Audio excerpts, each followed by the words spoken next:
Hi guys, I apologize for me being all sweaty, but I did just get back from my nightly run. So I'm going to be starting a new series, and it's going to be me reading children's books. So today is going to be The Sneetches by Dr. Seuss. I'll turn my phone a little bit. Okay. The Sneetches and Other Stories by Dr. Seuss. Now the star-bellied Sneetches had bellies with stars. The plain-bellied Sneetches had none upon theirs. Those stars weren't so big, they were really so small. You might think such a thing wouldn't matter at all. But because they had stars, all the star-bellied Sneetches would brag. We're the best kind of Sneetch on the beaches. With their snoots in the air, they would stiff and they'd snort. We'll have nothing to do with the plain belly sort. And whenever they met some, when they were out walking, they'd hike right on past them without even talking. When the star-bellied children went out to play ball, could a plain belly get in the game? Not at all. You only could play if your bellies had stars, and the plain-bellied children had none upon theirs. When the star-bellied Sneetches had frankfurter roast, or picnics or parties with marshmallow toasts, they never invited the plain-bellied Sneetches. They left them out cold in the dark on the beaches.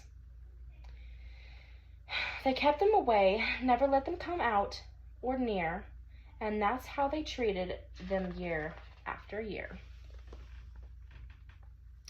Pictures. Then one day, it seems, while the plain-bellied Sneetches were moping and doping along all the beaches, just sitting there wishing their bellies had stars, a stranger zipped up in the strangers of cars. My friends, he announced in a voice clear and keen, my name is Sylvester McMonkey McBean, and I've heard of your troubles. I've heard you're unhappy, but I can fix that. I'm the fix-it-up chappie. I've come here to help you. I have what you need, and my prices are low, and I work at great speed. And my work is 100% guaranteed. There he is. Then quickly, Sylvester McMonkey McBean put together a very peculiar machine, and he said, you want stars like a star-bellied Sneetch? My friends, you can have them for $3 each. Just pay me your money and hop right aboard. So they clambered inside. Then the big machine roared. And it clonked, and it bonked, and it jerked, and it burked, and it bopped, then about. But the thing really worked. Then the plain-bellied Sneetches popped out. They had stars, they actually did. They had stars upon theirs.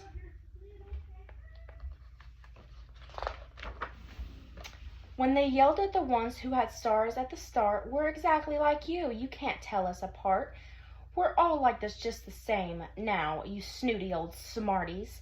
And now we can go to your frankfurter parties. Good grief, groaned the ones who had stars at the start. We're still the best Sneetches, and they are the worst. But now, how in the world will we know, they all frowned, if which kind is what, or the other way around? See them arguing. Then up came McBean with a very sly wink, and he said, things are not quite as bad as you think, so you don't know who's who. That is perfectly true, but come with me, friends. Do you know what I'll do? I'll make you, again, the best Sneetches on beaches. And it will only cost you $10 each. See him winking at them? Belly stars are no longer in style, said McBean.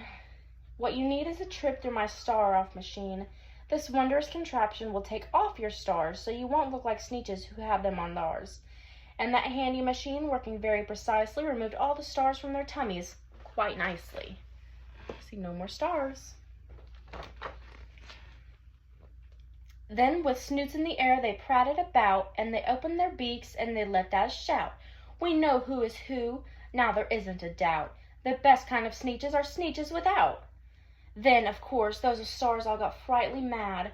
To be wearing a star now was frightfully bad. Then, of course, old Sylvester McMonkey McBean invited them into his star-off machine. Then, of course, from then on, as you probably guess, things got really into a bad mess. All the rest of that day, on those wild, screaming beaches, the fix-it-up chappie kept fixing up Sneetches, off again, on again, in again, out again.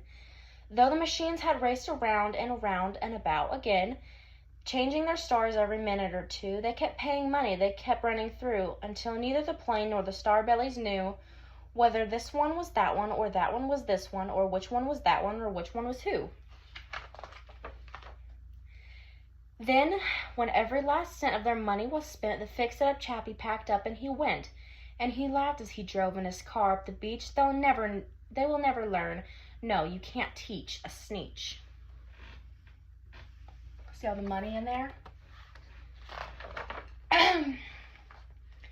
But McBean was quite wrong. I'm happy to say that the Sneetches got really quite smart on that day.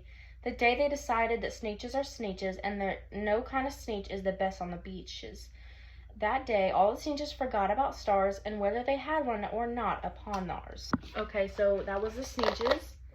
Yay. My next video will be me reading the Zax, so Z-A-X, so, by also Dr. Seuss. So I'm very excited to starting the series. So yeah, make sure you subscribe and follow my TikTok. I'll put it here, and then my Instagram if you want to follow it as well. So yeah, stay tuned.